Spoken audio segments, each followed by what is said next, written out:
Because anybody who makes it in Gambia and builds any business or organization or institution, you are forcefully keeping our wealth in this country. And as young people, let's start talking about wealth creation. It's not taboo. From about 21 to 41, everything you do, every person you bring in your space, it's like an elevator. They're either gonna go up with you or gonna bring you down. That's why when I was setting up my company, I didn't want it to say anything Gambian or African. Global. The world is ours. That's how we should think. Export our excellence. So even think about it when you're building brands. Don't think Gambia. You're limiting yourself. You're giving yourself a ceiling when God maybe doesn't have a ceiling for you. Every generation, Gambians, and I used to be one of them. When I retire, I'll go home and try to do something. The audacity of thinking that you're actually going to live to retire is kind of mind-blowing if you think about it. Like you control time on earth. I'm 50 years old, then I'll go to Gambia, my start project. Who told you you're living to be 50? What is up everyone, and welcome back to my channel. Guys, please, whatever you do, watch this video all the way to the end. It has some powerful stuff. Dr. Ismail is one guy that I admire and respect so much, and his words goes directly to the heart. And this speech was given at the official launching of the Anybody brand. A brand started by amazing Gambian brothers that love country, that love nation, that wants the youth to change their mindset. The brand basically represents hope and, to change the mindset of the youth. The slogan of the brand is, "You can be anybody, just believe." Now, this speech was made at the official launching of this brand. Even though Dr. Ismail made this speech at that event, but I feel like this is something that every Gambian needs to hear. Every Gambian needs to see this. With that said, I'll leave all the links to the Anybody brand below. And I'll also leave Dr. Ismail's YouTube channel below. 4 C's. Number 1, are you a compatriot? Do you think we love Gambia, truly? Do you think we really instill love of nation? Just compare us to other African countries where they tell you what they are. Their identity is linked to the country. Seeing your fellow Gambian and knowing that they're one of you. Seeing your fellow Gambian and knowing that if she succeeds, if he succeeds, I succeed. Because I may need branding, I may need to transfer money, I may need to deliver something, I may need somebody who understands policies and frameworks. But most Gambians, we're so busy not really loving nation, where the idea of non-Gambian is becoming a competitive advantage in our country. And it's because as Gambians, the sense of being a compatriot, hasn't really sinked in. We're too easily divided, either by religious ties, either by political ties, either by cultural ties. What does a compatriot mean? There's so many successful Gambians outside of Gambia. I'm not questioning whether or not they're compatriots or not, but I'm also saying there's different brands of Gambians who are willing to come and build and create and shake the table and challenge the status quo, force people to improve what Gambians are getting. All of us may not live to see the fruits of what we do. It's for the next generation. So being a compatriot is something you should really instill in yourself. The second thing that I'm going to talk about with a C is, are you capable? Do you have the capacity? As a young individual, are you a student of your craft? The same way Wolof said, and the reason why I added compatriotism first is, you could be Gambian, but you're not capable. That's also an honest conversation us as young people have to instill. Are you capable? Do you have the capacity to execute what it is that you're doing? Capability is something you should be very honest about. If you want to go into media, how many hours are you dedicating as a young person on YouTube learning everything about the media business? You could be a student, a science student. I was a science student. I did chemistry, undergraduate degree. I have a doctor of pharmacy. I'm running a business. In the beginning, I did not have the capacity to run a business. I realized that. I went and sought out knowledge. Education is really free. Formal education, you could pay an institution, but there are 6, 7-year-old Rwandese learning how to code from the age of 9 years old that are making more than any government official in the Gambia right now, and they never leave their house. Are you capable? If you have a friend who wants to do something, are you honest enough to tell him, why you almost Lord Deathly? How are you going to execute? Because you could be a compatriot, but if you're not capable, you still don't have right to execute something because you would not know what you're doing. And once again, going back to our institutions, if we ensure that there's capability, things are going to be executed. How long you've been somewhere does not matter.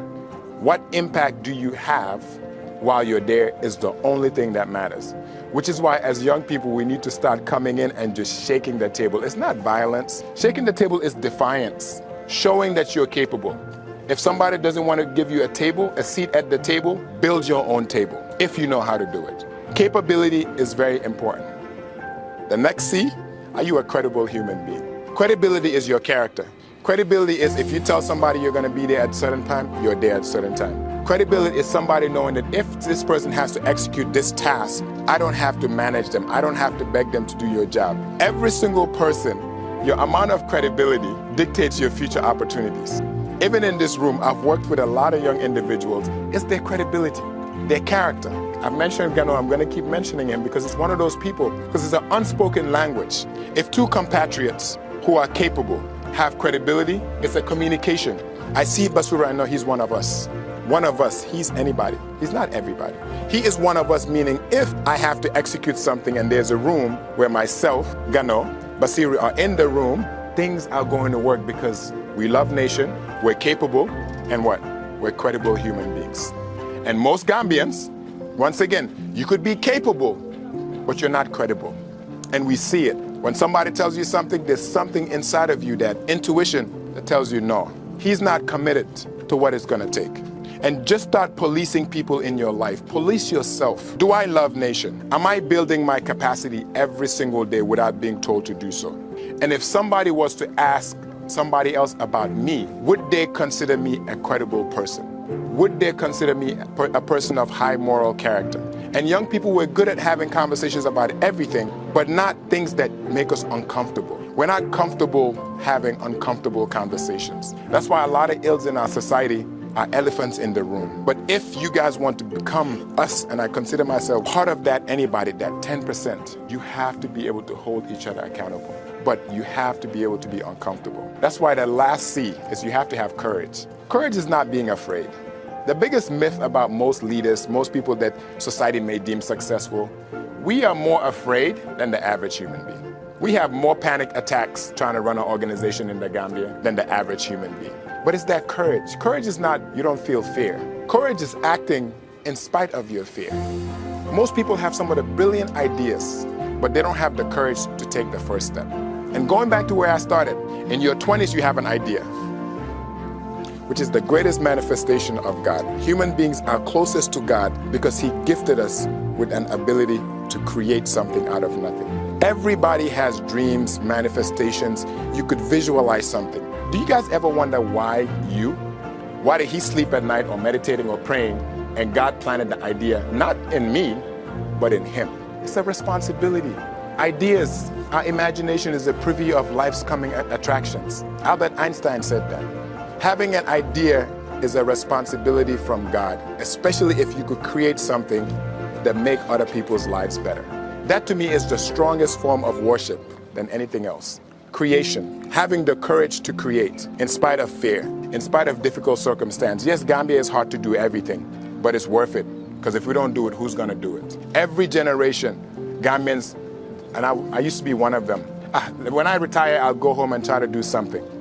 The audacity of thinking that you're actually going to live to retire is kind of mind-blowing if you think about it. Like, you control time on earth. I'm 50 years old, then I'll go to Gambia, my start project. Who told you you're living to be 50? No, seriously. Seriously. But the idea that you plant, and I told this to my staff yesterday, God forbid I died tomorrow. Innovarex should be able to live on. The people should be able to benefit. That's a responsibility. Courage is a revolution, guys. You're going to war with yourself. Because the same self that tells you this is something in me, Lila Buga, this is my compass. And most people, they're even scared to share it with their loved ones, their best friends. Because he's going to laugh at me. It happens. A lot of dreams have died because people were not courageous enough to act. Gambia has had many opportunities to change, but people were not courageous to act. So courage as young individuals should be part of our DNA as Gambians. We have to have the courage to compete in any sector. And not only compete, dominate. Other countries, there's sectors that you go, they will tell you, don't waste your time. You're not going to succeed. This is theirs. What sector in the Gambia could we say that? Gambia is for anybody, but yeah, a lot of people who are anybody, who are not compatriots, are taking advantage of the state of the country. When are we going to fight? And not fight violently. Fight is creating value that's superior. That's not Gambia. Fight is being so intentional about excellence because we have courage, we're credible, we have the capacity, and we love country. That people have to know, even if you want to exist with me, you better be ready to bring your A game every single day. If not, I am going to dominate you for us. Because anybody who makes it in Gambia and builds any business or organization or institution, you are forcefully keeping our wealth in this country.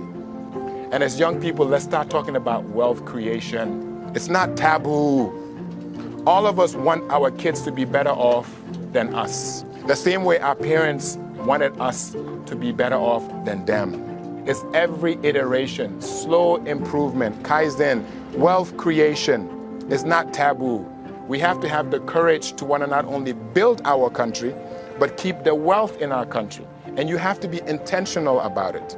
So from a youth promotion business standpoint, whatever you do it to not only create wealth, do it to dominate, do it to add value, do it to hold each other accountable.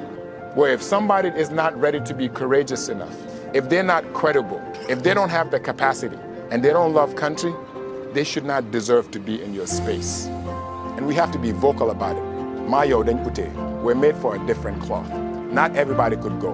And like most things, and you're in a state as any human being in the world, from about 21 to 41, everything you do, every person you bring in your space, is like an elevator. They're either gonna go up with you or gonna bring you down. Choices. I know you love country. I know you have some kind of capacity, or you're in your journey of building capacity. I know you're a credible human being.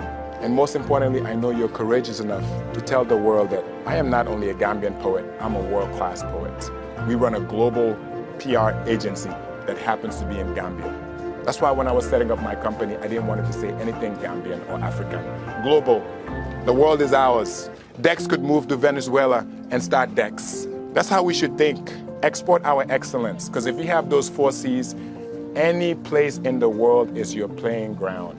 So even think about it when you're building brands. Don't think Gambia. You're limiting yourself. You're giving yourself a ceiling when God maybe doesn't have a ceiling for you. Be intentional about what you put in the word. Because once you put it on paper, it means something.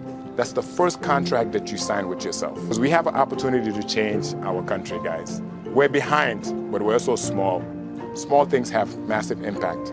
And we're young as a country, 65 years old. USA is 400 years old. Gambia is more advanced at 65 than USA was. We're just impatient, but it's good. But let our impatience not be channeled through only vocal expressions. Action.